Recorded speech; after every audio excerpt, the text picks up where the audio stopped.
What's going on, everybody? DogMan Dan here, and today we are going to talk about the GORGON WRAITH. Okay, I'm ready to show you my build. This is going to be slightly different than my past build videos, and I want to know what you guys think about this idea when we go through it. What I'm going to actually do is show you my standard build up that I did, that I'm still working on, and I'm going to show you my, towards the end, I'm going to show you a quick review and tell you what the stats will be when I put 2 Forma into the weapon. So you can see where it ends up at. So you got both a standard build and a Forma build based off of the way I play and how I like it, and I think both builds will work just fine for you. You've already seen us take it into the Void, and while in the Void it burns through ammo, it's still a pretty viable weapon. Yeah, so it's not a bad weapon at all. We add some stats into it, we put a little work into it, we can get it to be a very decent weapon in covering all factions, and we're going to go through it all here. So let me know what you think. If I do it this way going forward, I may need a little longer to make builds, so that way I can show you a standard build and a Forma build, or I can just keep them separate.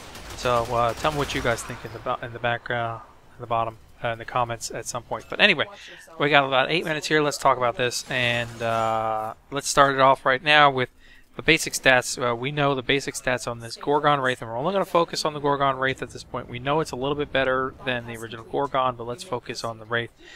Impact was 22, Puncture was 2, Slash was 1, Accuracy is 10.5, Fire Rate is 13.3, Critical is barely there at 1.5 times 10%, Status Chance is 15%, which isn't horrible. Magazine Capacity is 90, Reload was 3, and the trigger was full auto, which we know already. Now, there's a couple of different ways you could play it. I just suggest you guys go back and look at my other videos if you're interested in finding out the weapon. I know a lot of people don't like this weapon and they're very disappointed in the stats. I can't say that I'm disappointed. I can't say that I'm super impressed, but I can tell you it's a viable weapon and it's a good weapon and it's a usable weapon. So, where we stand right now on a standard build that I came out with, I came up with a final of a 156 Impact, 14 Puncture, 7 Slash, Accuracy stayed the same, Fire Rate went to a 16.7, so I bumped that up. Critical stayed the same, Status Chance bumped up to 27.7, a Magazine went and stayed the same, and the Reload I dropped down to a 2.4 on this one. So that's where we end up there. So, talking standard build, and we all know that right off the bat, because it has impact damage, it's going to be more focused on Corpus than on Grineer and on Infested, of course. So you got to build it that way, which is why I put a lot of impact in here. But at the same time, I have to think going ahead, how do I make it viable for all factions? And that's what I'm going to show you. So, and I can tell you my build is different than anybody else's that was put out there. So let's start it off first. Build-wise, Serration mod, maxed out Serration, 165 plus more damage, 165% more damage. Okay. Right next to that, we're going to add a maxed out split chamber.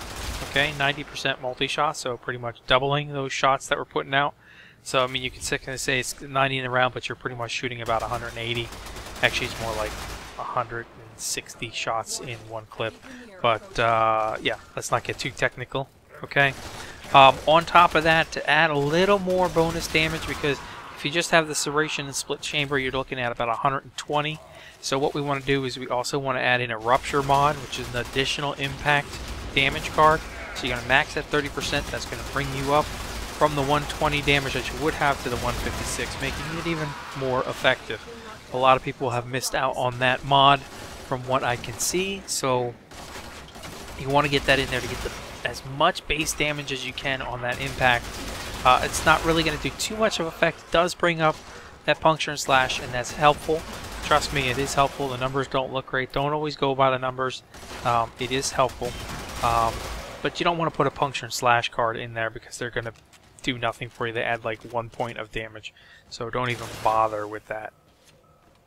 Now then, to keep going with this, we've got all the damage in there now. But what we need to do is we need to make sure that we find a way to take that damage and make it work. So something that a lot of people also have forgotten from what I've seen is a shred mod. Okay, we're going to bump up the fire rate by 25%. We're going to use not a maxed shred, just a 10 out of 11. So we're going to bump up that fire rate, okay, and that's going to bring up my spin up time faster as well. So I don't have as much of a spin up time as was previous, and I've also got a punch through. So now everything I do is going to go straight through these guys. I got a 1+1 punch through. Okay, this is important. You see it in a lot of builds that don't have some really good stats that I start putting into the punch through, because it goes and it works effectively and helps me take that distance in damage rating of the basic damage and make it more effective overall. So now I've got a weapon that I can go into the void with, and that's what I did in those prior videos that I did with this setup. And I can go and pound through everything and not worry about, oh, am I going to make enough of effect to kill this guy, or I can't do it, or I can do it. So now I've got, you know, full damage, and I've got a punch through. So I got the shred, and I've increased my fire rate so my spin up time is quicker. But with this weapon, we also have to consider that we're going to burn through ammo. So you need to have a rifle mutation mod. In this raid, I only have a 6 out of 7 rifle mutation mod. I've never really found it needing to be any higher than that. That's fine with me. I've always used 6 on all of mine. And that works well to convert enough ammo for the most part, except for in tier 3s. It may not work well for you. You may need to bump it up to 7, and you still may run out of ammo, so you'd always want to carry good secondary and melee with you, just so that you're aware. But then another important part is going to be fast hands. Okay? Let's bring down that reload speed as much as we can. Now in this case I was using a 6 out of 7, so 25%, which brought me to a 2.4. If we max the card out, we can go 2.3. Not really a big deal. But if you max the car out, you can go 2.3 on the fire rate, which to me is a significant reduction from this. And of course, if you take it against the regular Gorgon, that's almost 2 below the original Gorgon. But anyway, so that's what we got for the basics. Okay, so that would be my basic setup: serration, split chamber, rupture, shred, rifle mutation, and fast hands, all making this a very effective weapon. As you've probably seen, and I'll do more videos with it just to show you. Of course, I've got to get through the extra 2 Forma, so let's talk about that extra 2 Forma in the last couple minutes that we have here. So, I'm going to Forma this weapon, okay? Double Forma. What we're going to do, and this is going to be a little bit different, is we're going to add a new high voltage mod in here, so there's going to be an extra 60% electrical and 60% status chance. Okay, so mind you, my status chance was 27.7, so now we're adding more status into this, and this is from that last event, the Tether's Doom event. And along with that, we're going to add Malignant Force, so bonus toxic or poison damage, and bonus status chance again of 60%. So our status chance, if you look at the new stat build, is going to come up to here. We're going to still be at the same main 156, 14, and 7 for damage. Now we're going to have a corrosive of 170, and we're also going to have a status chance of 55.1. So more than half of the time we're going to stat or proc the enemies. And when we talk about status and proccing, and then we talk about extra damage, so now we're going to add corrosive. Corrosive is going to be effective against the Grenier armor. It's not going to be effective against the Corpus, but we have major impact on this weapon. It's going to affect the Fossilized Infested, so it's good against the Infested. It's going to be really good against the Corrupted, the Corrupted inside the Void.